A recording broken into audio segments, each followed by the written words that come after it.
یا اشرف سرکار یا اشرف 8ویں صدی ہجری کے اوائل میں چرخ ولایت پر ایک ایسی عظیم الشان و عبقری ہستی رشک شمس و قمر بن کر رونما و جلوہ بار ہوئی، جس کی چمک و دمک اور ضیاء پاشیوں نے باشندگان عالم کو ورطۂ حیرت میں ڈالنے کے ساتھ اپنی جانب متوجہ و راغب ہونے پر مجبور کر دیا۔ آج دنیائے اسلام میں جنہیں تاریخ سلطنت، شاہ شاہان طریقت، رہنمائی حقیقت، دانائے معرفت، قدوۃ الکبریٰ، اوحد الدین والدنیا، محبوب یزدانی، غوث العالم، میر کبیر مخدوم سلطان سید اشرف جہانگیر سمنانی سامانی نور بخشی رضی اللہ تعالی عنہ کے مبارک و پاکیزہ نام سے جانا جاتا ہے۔ آپ نسباً حسینی، مسلکاً حنفی اور مشرباً چشتی بزرگ ہیں۔ آپ کی ولادت باسعادت 707 ہجری میں خراسان کے قدیم خوشنما اور یادگار شہر سمنان میں سلطنت نور بخشیہ کے عظیم چشم و چراغ حضرت سلطان سید ابراہیم نور بخشی رضی اللہ تعالی عنہ کے یہاں ہوئی۔ مجذوب وقت حضرت ابراہیم شاہ رحمت اللہ علیہ کی دعا سے 12 سال کے بعد فرزند کی پیدائش پر سلطان کی خوشی کی انتہا نہ رہی۔ آپ نے ابتدائی تعلیم شاہی روایت کے مطابق گھر میں حاصل کی۔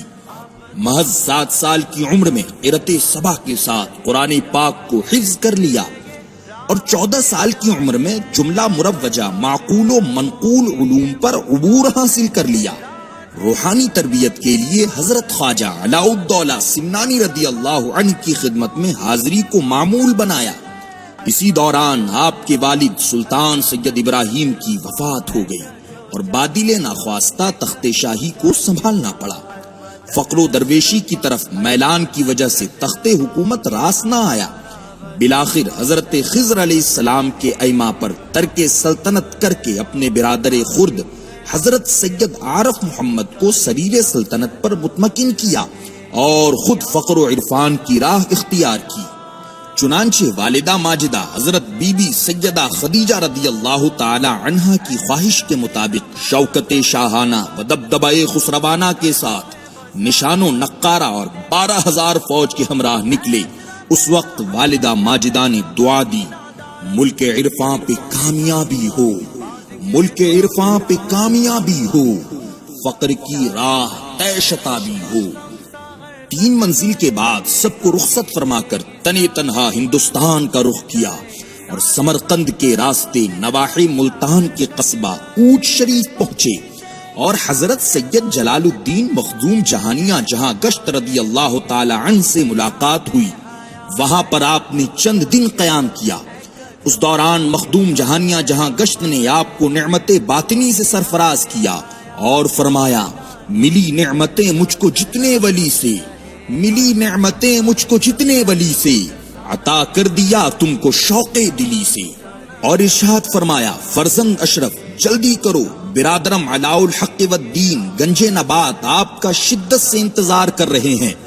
چنانچہ وہاں سے رخصت ہو کر شب و روز سفر کے مرحلے طے کرتے ہوئے دہلی اور دہلی سے بہار پہنچے اور مخدوم الملک حضرت شیخ شرف الدین یحییٰ منیری رضی اللہ تعالی عنہ کی وصیت کے مطابق ان کی نماز جنازہ پڑھائی اور روحانی فیضان حاصل کر کے اپنے شیخ کی جانب روانہ ہوئے۔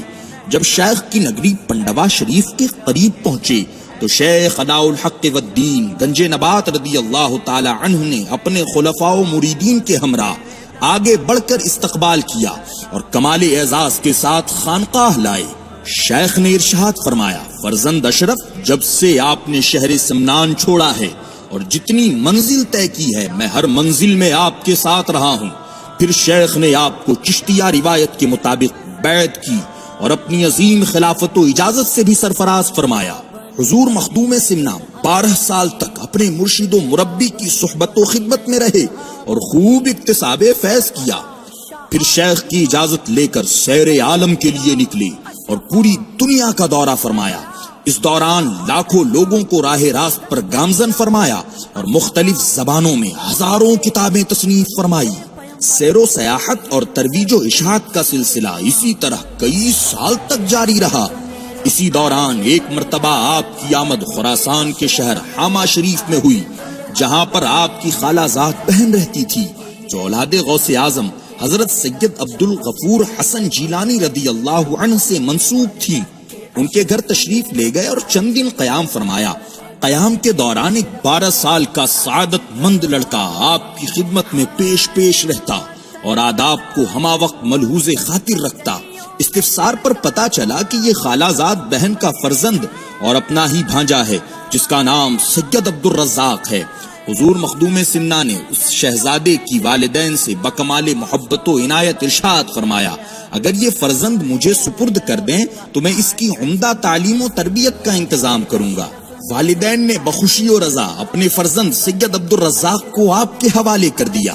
چنانچہ مخدوم سمنا نے اسے اپنا فرزند آغوشی و معنوی بنا لیا اور نور العین کے خطاب سے مخاطب فرمایا اور تادم حیات سفر و حضر میں اپنے ہمراہ رکھا، نیز تعلیم و تربیت میں کوئی کمی نہ چھوڑی، یہاں تک کہ اسے وقت کا شیخ الاسلام بنا دیا۔ الغرض اپنی ہر نعمت کو اس پر بلا دریغ نثار کر دیا۔ جب اس فرزند معنوی کی عمر شباب کو پہنچی تو حسینی سادات سے تعلق رکھنے والی حضرت سیدہ بی بی سلطانہ خاتون کے ساتھ نکاح فرما دیا، جن کے ذریعے ایک عظیم الشان پاکیزہ خاندان ظاہر ہوا جس کو عالم میں خانوادہ اشرفیہ کے نام سے شہرت ملی۔ مخدوم سمنا نے مرشد برحق کی نشاندہی کے مطابق سرزمین کچھوچھا مقدسہ کو اپنا دائمی مسکن بنایا اور باشندگان عالم کو اپنے علمی و روحانی فیضان سے خوب سیراب کیا۔